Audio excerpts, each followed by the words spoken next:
build your confidence by being around people that are not afraid of your greatness, and don't bottle it up.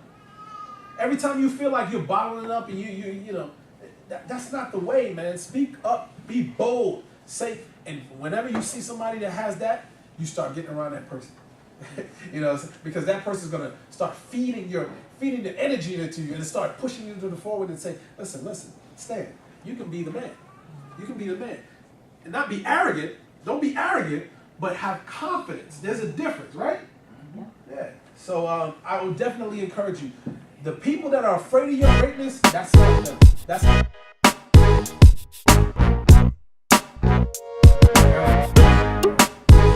middle name is Eric, so I always remember your name every time I come to the campus. Where's Erica? Let me find Erica over there somewhere. Erica, so what is the adversity? What happened in my life, right? That's the question that kind of shifted it or changed everything. Okay, so as a speaker, remember I told you you have to learn how to articulate the worth of your business.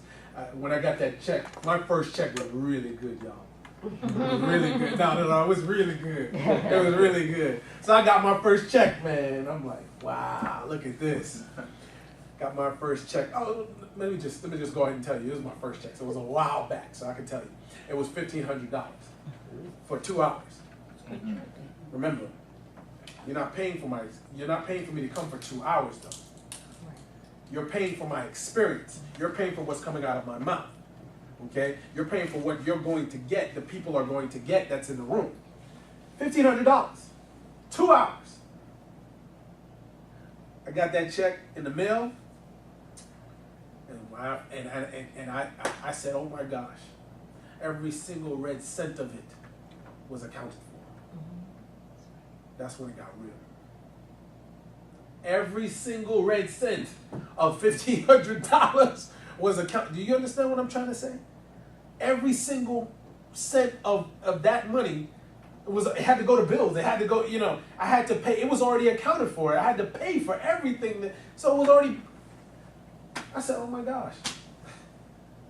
So that's when it really changed. That's when everything shifted as an entrepreneur for me. That's when I started to say, holy smokes, I really need to understand and learn this business, the speaking business. So I encourage you to learn your business, understand your business, because there's a model, get a business plan, create a plan, and all these things.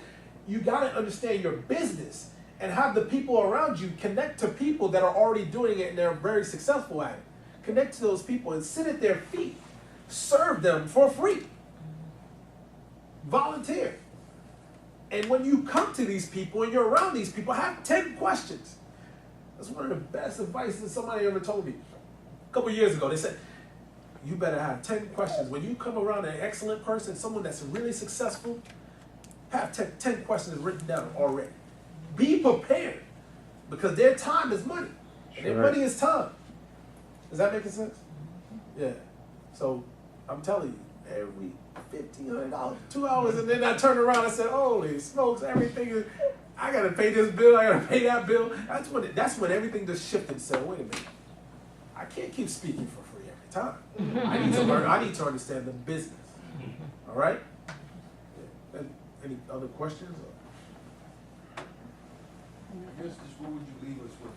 Just anything that you would I guess for me, I would leave you with this. Listen, I guess basically it's a wrap-up question. Understand your self-worth. So anytime I say something that's a matter-of-fact statement, that was a matter-of-fact statement. That was a statement at you, saying, listen, this is what you need. Okay, so you should be asking yourself, okay, what does that mean? What does that look like? Understand your self-worth. How do you understand your self-worth? Start identifying your talents and your strengths and what you're good at right now at Cheyney. I didn't do that. I had to go a different route. But you have someone telling you to figure out what your talents and your strengths are right now. So you're held accountable to what I just said to you. And once you start doing that, start to find the mentors and connecting with those people, and don't look, know that you're good enough. Don't hide your greatness. I will not sit up here. Look, I'm a speaker. This is what I do for a business, right? So I'm not going to sit here and bottle up all this energy. I'm just not going to do it. I refuse. This is who I am, right? So I'm not going to, and I don't, and you won't be afraid to do that because there are things that other people are good at that I'm not good at. So I'm telling you right now is know your self-worth. Everybody do me a favor. Everybody put their finger up like this. Everybody in the room, put your finger up like this. All right? Now look at your fingerprint.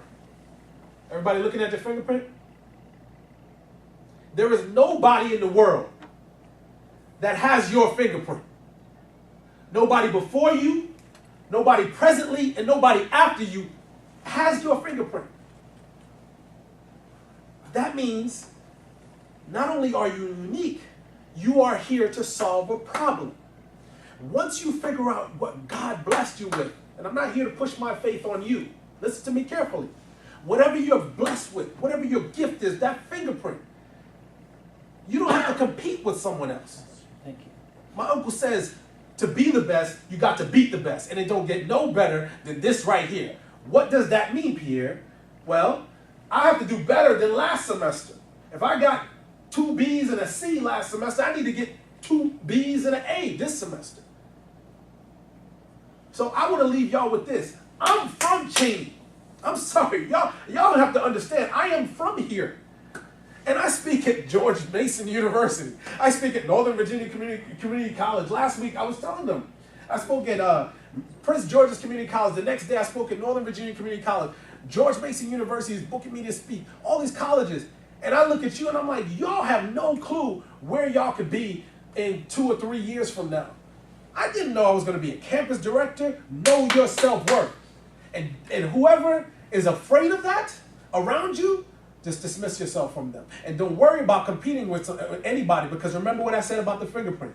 Don't worry about competing with anybody in this world, because you have a fingerprint and your difference makes you valuable to the marketplace.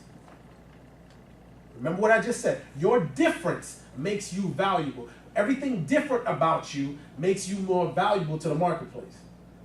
So I'm going to hand it over, because that is what I would love to say, to say to everybody in the university, because this is where I come from. I know what it feels like to walk around campus and not have food, not have money. Okay? I know this campus from head to toe. I'm talking about football practice and not have a coach. I'm sorry, I have to say this. Not have a coach. And me and this gentleman right here walk up to the president's office and say, listen, we don't have a coach, but we're about to start this season. What are you going to do about this? We're the captains on this team. We need a coach.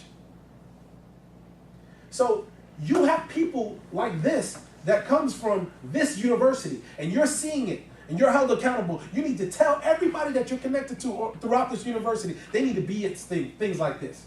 They need to take advantage of things like this. They need to take advantage of Miss Sharon. They need to take advantage of Mr. Reggie. There is no way that you're not supposed to take advantage of these people that love you.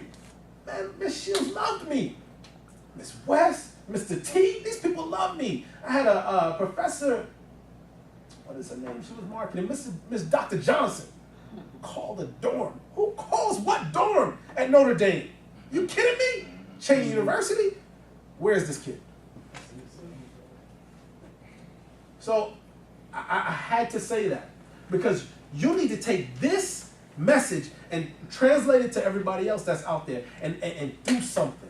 Do something. Don't just take it and then say, oh, I got this, I learned this, I took some notes.